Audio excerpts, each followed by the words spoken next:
Bien, bueno, en esta clase vamos a revisar un poquito, a repasar un poco, a modo de síntesis, la trayectoria de la dictadura franquista desde 1939, el final de la Guerra Civil, hasta 1975, que es cuando se produce la muerte del dictador y comienza la transición democrática, el proceso mediante el que se construyó nuestra democracia actual.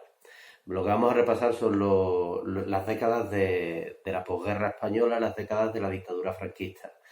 Vamos a detenernos en algunos elementos que a mí me parecen importantes, de tal modo que también tracemos un hilo conductor que os ayude a entender mejor las páginas del libro y los materiales que estamos trabajando en este tema. Bien, la guerra en España, como sabéis, termina en 1939 y bueno, a partir de ese momento la dictadura de Franco controla todo el territorio nacional, controla todo el país y comienza la historia de este tema que vamos a ver ahora. A partir de 1939, como decimos, termina la guerra, comienza la dictadura y comienza una posguerra española extremadamente dura por el aislamiento que padeció España, por la represión a la que sometió la dictadura de Franco a la población española y por los desastres propios de la guerra. Es importante tener en cuenta el enorme capital humano que se perdió a causa de la guerra y del resultado de la misma. La dictadura de Franco no se reconcilió con el bando vencido. En la historia de la España contemporánea ha habido distintas guerras civiles. En las guerras civiles anteriores, por ejemplo las guerras carlistas, el bando vencido siempre integraba al bando vencedor. Acordaos del acuerdo del abrazo de Vergara, ¿no? Con el que acabó la primera guerra carlista, con un abrazo entre los dos generales de los ejércitos enfrentados. Es decir, que al final de cada guerra civil de la España, de la historia de la España del siglo XIX, el bando vencedor trataba de integrar al bando vencido. No fue así en la Guerra Civil Española de 1936-1939. Por lo tanto, la mitad de España derrotada en la Guerra Civil no fue integrada en el nuevo régimen, ya que el nuevo régimen se constituyó como una dictadura que duró casi 40 años. Por eso hablo de que se perdió un capital humano, entre otras cosas, verdaderamente notable. Los intelectuales y artistas de la época, una gran parte de ellos, la mayoría de los intelectuales y artistas de la España de la primera mitad del siglo XX, los que no fueron asesinados durante la Guerra Civil, tuvieron que salir al exilio. Es decir, artistas y escritores e intelectuales como por ejemplo Federico García Lorca o como por ejemplo Miguel Hernández, murieron durante el conflicto o bien después de la guerra, después del conflicto civil, en las cárceles de Franco. Federico García Lorca muere en el verano de 1936 en Granada, siendo fusilado por los militares alzados contra la República. Miguel Hernández muere en las cárceles de Franco por haber militado a favor de la República Democrática durante la guerra. Tras acabar la guerra civil, pues muere en las cárceles de Franco. Y como Lorca y Hernández, otros muchos intelectuales de la época. Otros, como por ejemplo Luis Cernuda, como por ejemplo Rafael Alberti, pues sencillamente salen al exilio y pasan fuera de España el resto de sus días. Hubo algunos intelectuales que sí que apoyaron la dictadura de Franco, pero fueron pocos. La mayoría se decantó a favor de la República Democrática. Por lo tanto, la mayoría, los que no fueron represaliados, salieron del país y no se les volvió a ver por España. Eso era un capital intelectual, un capital humano valiosísimo que España perdió a causa de la guerra civil y de las décadas de dictadura. Por ejemplo, José Ortega y Gasset, por apoyar en un primer momento a la República, perdió su cátedra universitaria y dejó de dar clases en la Universidad Central de Madrid. Zubiri, otro filósofo importante, también perdió su cátedra y dejó de dar clases en la universidad. Muchos de estos intelectuales emigraron a América Latina. De hecho, en México se fundó el Instituto Español de México. El gobierno mexicano del presidente Lázaro Cárdenas acogió a muchos de estos intelectuales españoles que tuvieron que salir de España debido a la dictadura de Franco. Y de ahí que se fundara el famoso Instituto Español de México, Distrito Federal, que fue pues un baluarte de la cultura hispana en México y en Latinoamérica. Ya digo, hubo algunos otros intelectuales que sí que apoyaron la dictadura o que se quedaron aquí e intentaron convivir en esa nueva situación de dictadura. Por ejemplo, pues Leopoldo María Panero o, por ejemplo, José María Pemán. José María Pemán sí apoyó de manera más ferviente la dictadura con cargos públicos que ejerció durante la misma, y otros como Leopoldo María Panero, que simplemente lo que hicieron fue intentar adaptarse a las circunstancias como pudieron porque seguían viviendo aquí. Durante la Segunda Guerra Mundial, España en un primer momento se declara neutral, posteriormente se declara país no beligerante. Bueno, el caso es que España, la España de Franco, no se compromete activamente en la Segunda Guerra Mundial a favor de las potencias del eje, a favor de la Alemania de Hitler y de la Italia de Mussolini, pero sí que en términos diplomáticos y económicos sí que apoya a la Alemania de Hitler y a la Italia de Mussolini durante la Segunda Guerra Mundial, entre otras cosas porque la España de Franco estaba comprometida con la Italia fascista y con la Alemania nazi, porque estos habían ayudado a Franco a ganar la guerra aquí en España. Entonces, pues hay una colaboración económica muy importante entre la España de Franco y la Alemania de Hitler durante la Segunda Guerra Mundial. Por ejemplo, un material muy importante para la elaboración de armas de fuego, el wolframio, es vendido a Alemania desde aquí, desde España, durante la Segunda Guerra Mundial para apoyar el esfuerzo militar alemán durante la guerra. Por otra parte, en 1940, una vez que Hitler invade Francia, hay una entrevista entre Hitler y Franco, una entrevista en Hendaya, en la frontera entre Francia y España. Bueno, en esa entrevista Franco intenta entrar en la Segunda Guerra Mundial. Lo que ocurre es que Franco le pide a Hitler entrar en la Segunda Guerra Mundial a cambio de recibir la parte francesa de Marruecos. Recordad que Marruecos, la parte norte, era la parte española y la parte sur estaba colonizada por los franceses. Bueno, pues Franco lo que le pide a Hitler es quedarse con todo Marruecos. El mariscal Pétain, que dirigía la Francia de Vichy, la Francia colaboracionista con los nazis, por lo tanto el mariscal Pétain era un aliado de Hitler, que dirigía pues la mitad sur de Francia, gobernaba en la mitad sur de Francia, se niega y le pide a Hitler que no le dé a la España de Franco las colonias francesas en Marruecos. Por esa razón, Hitler prefiere que Franco no entre en la Segunda Guerra Mundial para apoyarle, porque además el ejército español estaba completamente destrozado tras la guerra civil. Es decir, que Hitler valora que habría sido un problema más que una ayuda la entrada de España en la guerra apoyándole. Por tanto, en la entrevista en Hendaya, entre la entrevista que se produce en Hendaya, en la frontera entre España y Francia, entre Hitler y Franco tras la conquista alemana de Francia, en esa entrevista en la que Franco intenta entrar en la Segunda Guerra Mundial, Hitler impide que la España de Franco entre en la Segunda Guerra Mundial, pues porque no le merece la pena. Es decir, que el ejército español estaba destrozado y para colmo Franco estaba pidiendo el Marruecos francés, ¿no?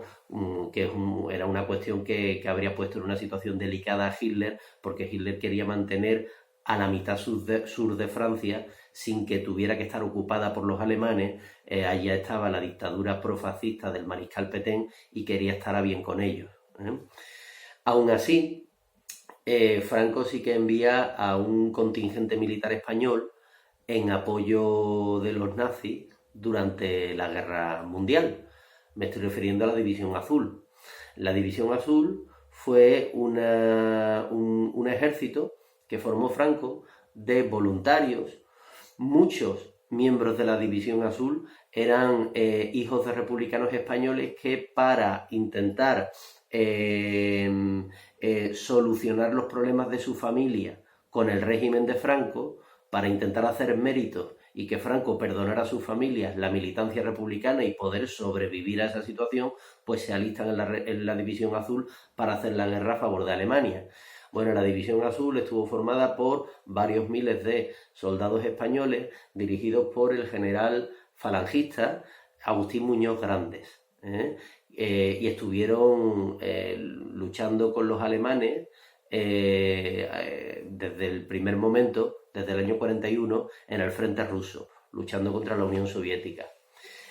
Finalmente, pues cuando la Segunda Guerra Mundial empiezan a perder las potencias del eje, a partir del año 43, que se ve claramente ya que Alemania está perdiendo la guerra, pues Franco va retirando a la División Azul, se queda un pequeño contingente, ¿no?, al que llaman Legión Azul, y finalmente se retiran todos los soldados españoles que apoyaban a Alemania, porque a partir del año 43 Franco sabía que Alemania iba a perder la guerra, ¿no? Ya se veía, poco a poco se veía cada vez más claro que Alemania tenía cada vez menos fuerzas, ¿no? Y que estaba perdiendo la guerra. Por lo tanto, en los primeros años de la dictadura de Franco, el régimen de Franco es una dictadura volcada hacia la ideología fascista, porque las alianzas internacionales que tiene la dictadura de Franco en los primeros años son alianzas con los regímenes fascistas de Hitler y de Mussolini. Por lo tanto, sí que podemos decir que en los primeros años la dictadura de Franco es una dictadura claramente fascista. Con todo, sí os digo que la dictadura de Franco es sui generis. La dictadura de Franco es difícil de catalogar. Se puede catalogar por distintas etapas, porque además duró mucho. Lo que estaba claro en la dictadura de Franco era que quien mandaba era Franco. Y alrededor de Franco había Franco como jefe del Estado y como jefe del gobierno en España. Alrededor suya, alrededor de Francisco Franco, había una serie de familias políticas, había una serie de sectores sociales y políticos que apoyaban la dictadura y que le ayudaban a gobernar. En un primer momento, quien gobernó la dictadura de Franco junto al general Franco, pues fue la Falange, Falange Española Tradicionalista de la Homs, que fue, pues bueno, era el partido fascista español en los años 30, que durante la Guerra Civil se une a otros partidos políticos, como por ejemplo los carlistas, que apoyaron también a Franco durante la guerra. Y entonces surge ese partido que es FET de la Homs, Falange Española Tradicionalista de la Homs. Bueno, eso no era exactamente un partido fascista, ni era exactamente un partido tradicionalista, era el partido único del régimen dictatorial de Franco. Los fascistas de la Falange Española Tradicionalista de la Homs, que estaban en el gobierno como Serrano Súñez, estos dirigentes fascistas van perdiendo poder conforme las potencias fascistas van perdiendo la guerra mundial. De tal manera que poco a poco Franco empieza a contar con otras familias políticas distintas a Falange, distintas al partido fascista, para gobernar. Porque había otros sectores que también apoyaban a Franco. Y Franco empieza a tirar de esos otros sectores, al margen de los sectores más profascistas, a partir del momento en el que el fascismo deja de estar de moda, pierde la guerra. ¿Qué sectores apoyaban a Franco? La victoria militar de Franco en la Guerra Civil Española es la victoria del gran bloque de poder, como decía Tuñón de Lara, de la España contemporánea. En la España contemporánea, debido al atraso de poder, debido al atraso social y económico, se había formado un bloque de poder muy tradicional y muy antiguo. ¿Cuál era ese bloque de poder? ¿Qué era ese bloque de poder? Eran las élites, las minorías que dominaban el país, porque tenían el poder económico y ejercían su poder económico en la política, dominando el país. La victoria de Franco es la victoria de este bloque de poder. ¿Quiénes son? Pues son, por ejemplo, los grandes latifundistas. los grandes propietarios de tierra, esas pocas familias que poseían la mayor parte de las tierras en España, en un país eminentemente rural. Bueno, pues los caciques, ¿no? Hemos hablado de ellos, desde el siglo XIX estamos hablando de ellos. Bueno, pues los caciques, los grandes propietarios de tierra eran un apoyo muy claro a favor de Franco. Pues entre otras cosas porque veían cómo la República había intentado reformar la agricultura española, repartiendo parte de las tierras de estos grandes propietarios entre pequeños agricultores, para evitar que hubiera tantos jornaleros sin tierra muertos de hambre. Bueno, pues estos caciques, estos grandes latifundistas, estos grandes poseedores de la tierra, forman parte de ese bloque de poder, de esas élites que apoyan al general Franco desde el principio de la dictadura. Otros, los grandes industriales. Los pocos empresarios de grandes empresas industriales que había en España apoyan también a Franco durante la guerra y son una parte importante del bloque de poder en el que se sostiene la dictadura de Franco durante la posguerra, ¿no? Durante los años posteriores a la guerra. Otro sector importante que forma parte de ese bloque de poder, la Iglesia Católica. La Iglesia Católica apoya a Franco desde el momento en el que los militares dan el golpe de Estado en 1936. Por lo tanto, la Iglesia Católica está comprometida con el régimen franquista en estos primeros años de la dictadura, en estas primeras décadas de la dictadura de Franco. Bien, pues poco a poco, Franco, en la segunda mitad de los años 40, va sustituyendo a algunos de los ministros falangistas, fascistas, por otros ministros pertenecientes a estas otras familias en las que él se apoyaba, familias políticas en las que él se apoyaba para gobernar España. Van entrando distintos generales del ejército para ejercer su cargo como ministros del gobierno de Franco. Y algunos de estos militares van sustituyendo a los dirigentes fascistas, a los dirigentes falangistas que estaban ocupando los ministerios hasta que se produce la derrota de las fuerzas del eje de Alemania y de Italia, de los fascistas en la Segunda Guerra Mundial. Y poco a poco así van transcurriendo los años 40 en España. Fijaos, como en los primeros años de la dictadura de Franco el carácter fascista del régimen es bastante claro, la política económica que se desarrolla por parte de la dictadura de Franco es una política económica de marcado carácter fascista. El fascismo, recordad que era una ideología ultranacionalista. En lo económico, ¿qué defendía el fascismo? Pues también el nacionalismo económico. Es decir, los fascistas consideraban que, en este caso España, su país, debía de ser autosuficiente. Por tanto, el fascismo consideraba que en España los españoles debían de producir toda la riqueza necesaria para la vida, sin apenas tener relaciones comerciales con otros países. Bueno, esto fue lo que se llamó la autarquía. ¿Qué fue la autarquía? La autarquía duró 20 años, los primeros 20 años de la dictadura de Franco. De 1939 a 1959 podemos decir que fue una política económica autárquica, sobre todo en los años 40. ¿En qué consistía la autarquía? Pues en eso, en cerrar el país, en prohibir el comercio con el exterior. Por lo tanto, todo lo que se podía consumir, todas las riquezas, todos los productos que se podían comprar en España debían estar producidos en España. Bueno, esto generó un completo desastre económico. Esto unido a los desastres de la guerra, que el país había quedado destrozado, generó muchísima hambre, generó una posguerra durísima para los españoles.